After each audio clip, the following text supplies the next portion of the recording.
हम इतिहास की 12वीं सदी के पन्नों को खोलेंगे तो देखेंगे कि हाथ में तलवार लिए गजनी का सुल्तान मोहम्मद गोरी हिंदुस्तान के राज्यों पर धावा बोलता और लूटपाट करता। वो चाहता था कि गजनी सबसे धनी देश बने और हिंदुस्तान की तरह सोने की चिड़िया कहलाए। अब उसकी निगाहें दिल्ली पर टिकी थी, वहीं दिल्ली जिसके सिंहासन पर पृथ्वीराज चौहान विराजमान थे। वे बहुत वीर और युद्ध कला में निपुण योद्धा थे। शव, खेल, तीरंदाजी में तो वह माहिर थे। हमने बड़े से बड़े राज्यों को जीता है, लेकिन जितना खजाना दिल्ली में है उतना कहीं और नहीं। अगर हम दिल्ली के खजाने को लूट लें तो हमारा मुल्क सबसे धनी मुल्क बन जाएगा और सोने की चिड़िया कहलाएगा, सोने की चिड़िया। सुल्तान, माफी चाहता हूँ, लेकिन दिल्ली के शासक पृथ्वीराज चौहान युद्ध कौशल में बड़े माहिर हैं। उनको पराजित करना लोहे के चने चबाने जैसा होगा।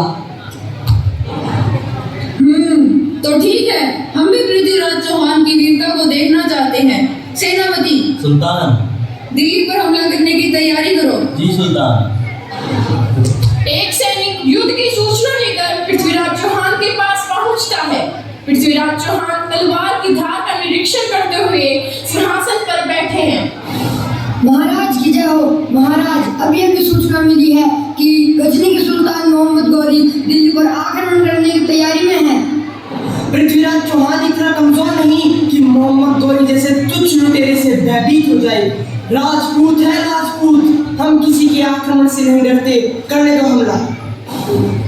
जोश में गोरी दिल्ली पर हमला बोल देता है। पृथ्वीराज चौहान और मोहम्मद गौरी के बीच घमासान युद्ध होता है और इस युद्ध में मोहम्मद गौरी पृथ्वीराज चौहान के हाथों पराजित हो जाता है। मोहम्मद गौरी को दो सैनिक जंजीरों से बंदी बनाकर पृथ्वीराज चौहान की राजसभा में पेश करते हैं। अब बंदी बना गौरी पृथ्वीराज चौहान के सामने सिर झुकाए माफी की भीख मांगता है। पृथ्वीराज, मैंने दिल्ली पर जो आक्रमण करने की गुस्ताखी की उसके लिए मुझे माफी दो। कहते हैं कि हिंदुस्तान के सुल्तान दुश्मनों को भी माफ करने का हृदय रखते हैं। तुमने ठीक सुना है, हम निहत्ते पर वार नहीं करते, चाहे वह हमारा शत्रु ही क्यों ना हो। हम तुम्हें भी माफ कर सकते हैं, लेकिन तुम्हें वचन देना होगा कि दोबारा आंख उठाकर भी भारतवर्ष की तरफ नहीं देखोगे। खुदा की कसम सुल्तान, खुदा की कसम, मैं भारत को कभी हानि नहीं पहुंचाऊंगा। महाराज, वैसे तो मैं राजकवि हूँ, फिर भी मुझे लगता है कि गौरी को क्षमा नहीं बल्कि मृत्युदंड देना चाहिए। मृत्युदंड। चंद्रवरदाई, आप राजकवि के साथ साथ हमारे मित्र भी हैं। हम आपके सुझाव का सम्मान करते हैं, लेकिन अपनी गलती सुधारने के लिए हर किसी को एक मौका तो मिलना ही चाहिए। इस तरह क्षमादान पाकर मोहम्मद गौरी गजनी वापस लौट आता है, लेकिन वह अब भी अपनी हरकतों से बाज नहीं आता। वह दिल्ली के खजाने को पाने के लिए षड्यंत्र पर षड्यंत्र रचता है। पृथ्वीराज चौहान से ईर्ष्या करने वाले सिर्फ मोहम्मद गौरी जैसे विदेशी मुल्क के सुल्तान ही नहीं बल्कि हिंदुस्तान के राज्यों के सम्राट भी थे। कन्नौज के राजा जयचंद, जिनकी पुत्री संयोगिता पृथ्वीराज चौहान से प्रेम करती थी, जिसे पृथ्वीराज चौहान भरी राजसभा से अपने साथ लेकर अपनी राजधानी दिल्ली ले आता है। इस अपमान का बदला लेने के लिए जयचंद मोहम्मद गौरी के पास संधि का प्रस्ताव भेजता है। पृथ्वीराज चौहान ने भरी सभा में हमारा अपमान करके अच्छा नहीं किया। इस अपमान का बदला हम बड़ी से बड़ी कीमत चुका कर भी लेंगे। क्षमा करें महाराज, लेकिन हम अकेले पृथ्वीराज चौहान का सामना नहीं कर सकते। एक ऐसा व्यक्ति है जो हमारी सहायता कर सकता है, वह है गजनी का सुल्तान मोहम्मद गौरी। गौरी के साथ संधि कर पृथ्वीराज चौहान को नष्ट कर दूंगा और दिल्ली का शासक बन जाऊंगा। मंत्री जी। जी महाराज। शीघ्र ही हमारी संधि का प्रस्ताव गौरी तक पहुंचाइए। जी महाराज। संधि प्रस्ताव लेकर जयचंद का दूत गजनी के सुल्तान मोहम्मद गौरी के पास जाता है। सुल्तान की जय हो। सुल्तान, कन्नौज के महाराज जयचंद आपकी ओर दोस्ती का हाथ बढ़ाना चाहते हैं। आप पृथ्वीराज चौहान पर आक्रमण करें हमारी सेना आपके साथ है, सारी दौलत आपकी होगी और दिल्ली का सिंहासन महाराज जयचंद का। सम्राट जयचंद से कहना कि उनका प्रस्ताव हमें मंजूर है, वो दिल्ली कूच की तैयारी करें।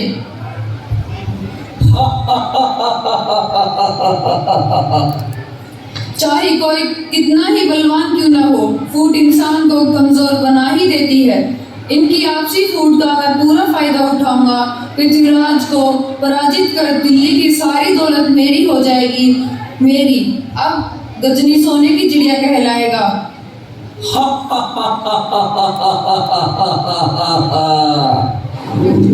अत्यंत विशाल सेना के साथ मोहम्मद गौरी और जयचंद दिल्ली पर आक्रमण कर देते हैं। उनकी वह विशाल सेना ऐसे लग रही थी मानो वह दिल्ली को निगल जाएगी। महाराज कन्नौज के राजा जयचंद से संधि कर गौरी ने दिल्ली पर हमला बोल दिया है। क्या जयचंद ने गौरी से संधि कर ली? हम बाहर के दुश्मन को तो एक बार माफ कर सकते हैं, लेकिन देशद्रोही को नहीं। सैनिकों, युद्ध के लिए तैयार हो जाओ। इस घमासान युद्ध में पृथ्वीराज चौहान की पराजय हो जाती है और उन्हें बंदी बना दिया जाता है। तत्पश्चात जयचंद गौरी से दिल्ली के सिंहासन की मांग करता है।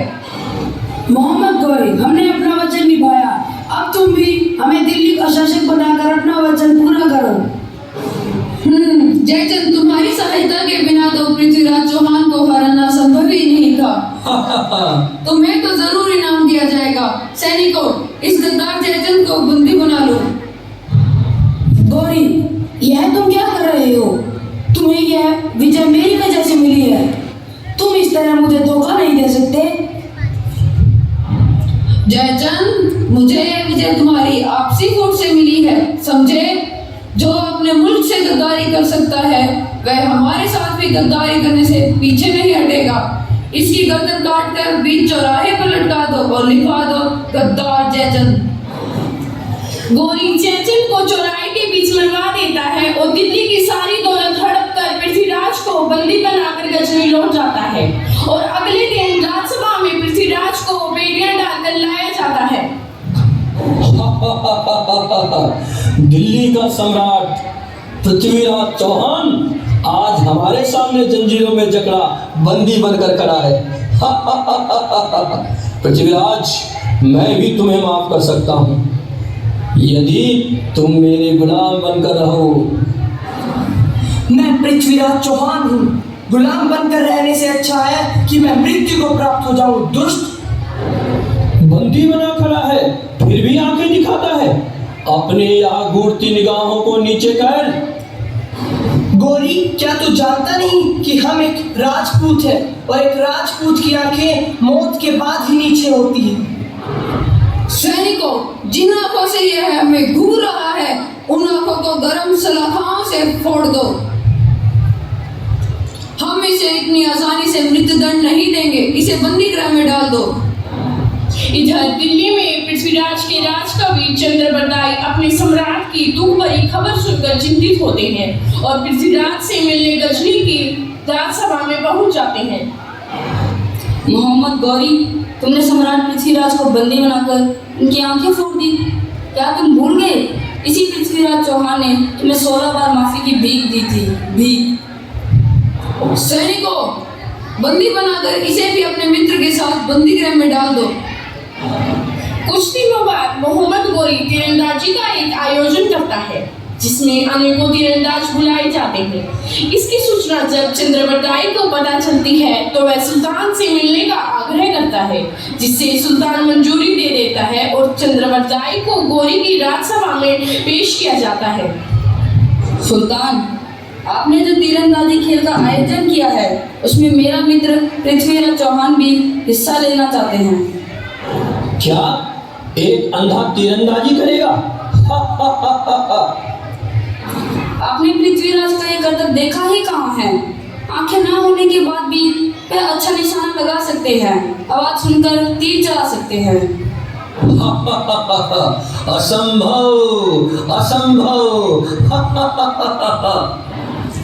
आप अवसर देकर स्वयं ही देख लीजिए। ठीक है, उसकी मौत से पहले उसका यह हुनर भी देख लेंगे, और यदि पृथ्वीराज चौहान का निशाना चूक गया तो उसके साथ तुम्हें भी मौत की सजा मिलेगी, समझे? मुझे मंजूर है।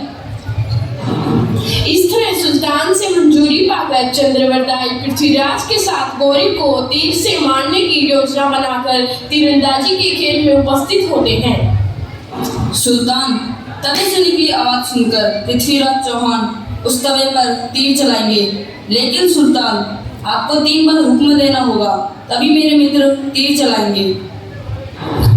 तीर चलाओ पृथ्वीराज चौहान। हे पृथ्वीराज, कमान बांध, है अंतिम अवसर यही, एक बार से लक्ष्य भेद कर मत चूके चौहान। 4 बांस 24 गज, अंगुल अष्ट प्रमाण, ता ऊपर सुल्तान है, मत चूके चौहान, मत चूके चौहान। लगाओ निशाना, निशाना साधो पृथ्वीराज। मैंने अपने अपमान का बदला ले लिया चंद्रवरदाई, मैंने अपने अपमान का बदला ले लिया। गुलामी से अच्छा तो मृत्युलोक है। दुश्मनों के हाथों मरना पृथ्वीराज चौहान की शान के खिलाफ है। भारत माता की जय।